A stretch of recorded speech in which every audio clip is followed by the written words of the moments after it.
here with Andy from Hardware Geeks. On the road again. And we are driving a Ford Fusion fully EV vehicle, electric vehicle. With hybrid, yes, guys. With hybrid. It plugs in, and as you can see by the dash, it's very, very simple, very, very clean lines.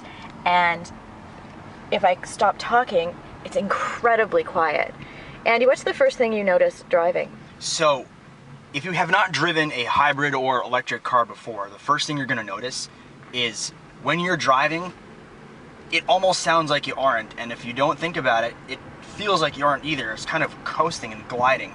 Now, what's cool is if you're one of the drivers who's very careful with your foot on the brake and foot in the gas, and you're smooth about it, you can actually drive it kind of around town, going to stores and all that. You can drive it almost completely on electric, making sure that the smoother and more consistent your speeds are, and if your speeds are low enough, you'll actually barely use any gas at all until you pick up speeds or brake really heavy.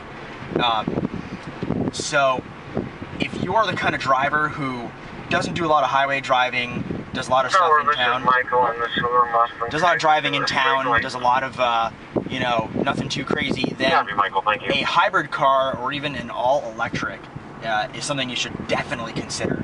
The one thing I will say, as Jill pointed out, you do need to charge it when you go home. You gotta plug it into a wall. They sell special plugs that come with the car, so don't worry if you don't have the right outlet and all that. But if you park in a garage, if you have a driveway with extension cords, this is a great option to consider. Even if you have a parking lot in your house, or like a garage, like a big garage, a lot of parking facilities these days are actually actively looking at putting in hybrid charging stations, EV charging stations. So if you're worried that living in your current parking situation is not conducive to a hybrid vehicle, ask your landlord, ask your garage owner, because they may be considering putting in an EV parking spot. One of my favorite things about the Fusion, all models of the Fusion, is the dash. You can see that there are green leaves on the dash, and as you drive more efficiently, more leaves will grow. Now you have to be very, very careful not to just keep watching the dash instead of the road.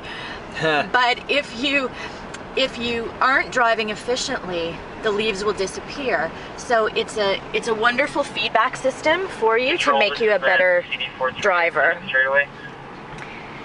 Now, the one thing I will say too, when in electric vehicles, it makes you a little more conscious of your air conditioning usage, your electronics usage, because it's a battery. Now, what's cool is with vehicles like the Fusion, the brakes are a little bit different. I'll explain. When you're in electric mode, the way the brakes work is as you slow down, the brakes actually regenerate a little bit of the battery. Now, it isn't much. It's not like you can't go with like never plugging it in, for example. But if you're careful about how you drive and you brake very smoothly and at good speeds, you can actually recoup some of that air conditioning usage, some of the radio usage, some of the electronics usage.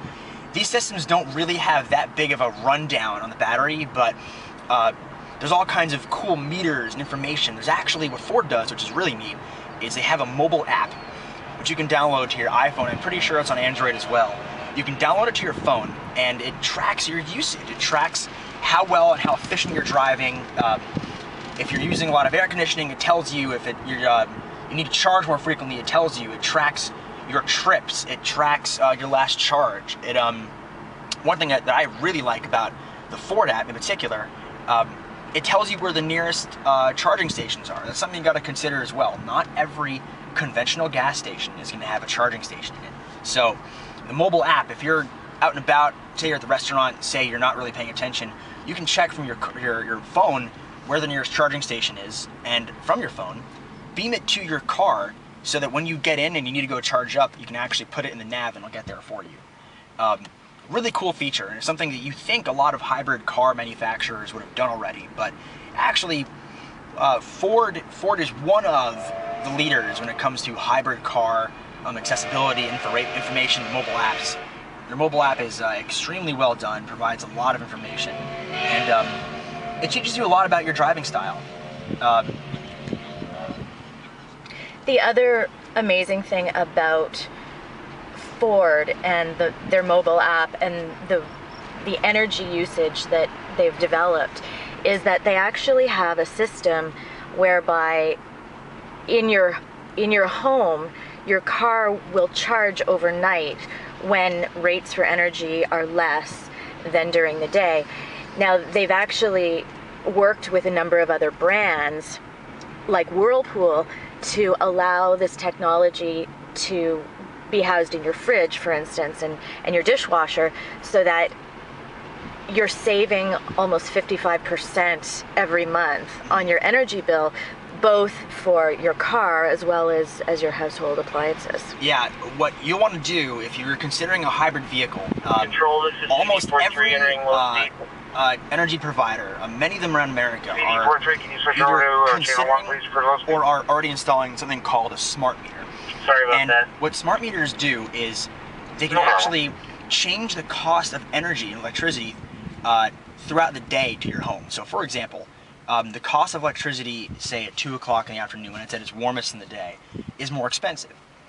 So what they're going to do is at like 8 p.m., 9 p.m., 10 p.m., the cost of electricity slowly drops.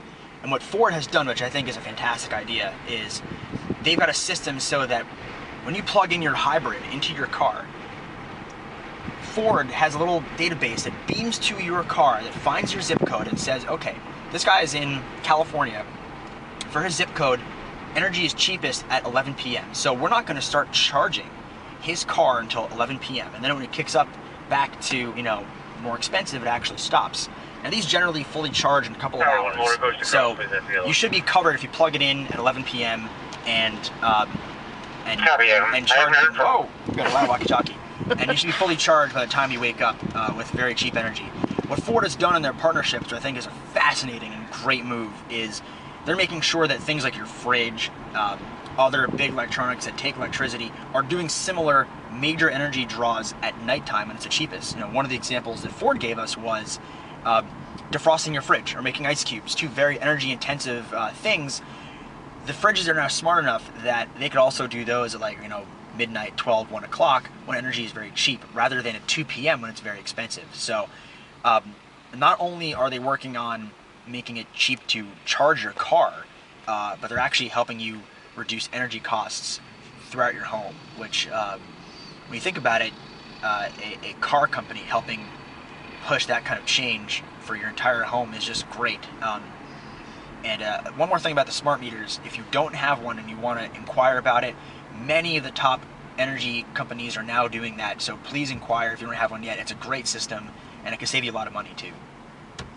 Thanks, Andy. I'm No with problem. Andy Lutsky from Hardware Geeks, and I am Jill Amory from UrbanMummies.com. See ya! Andy again for Hardware Geeks, doing a quick walkthrough video. This is a 2013 Ford Fusion Hybrid. Just got a chance to drive this around Ford's tech track. Really nice hybrid. Really just get a chance to see the colors, the body. In terms of driving style, really nice. You know, as far as hybrids go, the big complaint, especially for enthusiasts, I mean, it's sacrifice. You sacrifice power, you sacrifice speed. What I like about this is So what's your favorite part of the Ford Fusion Hybrid EV? I don't know. I like it all. Thank you. You're welcome.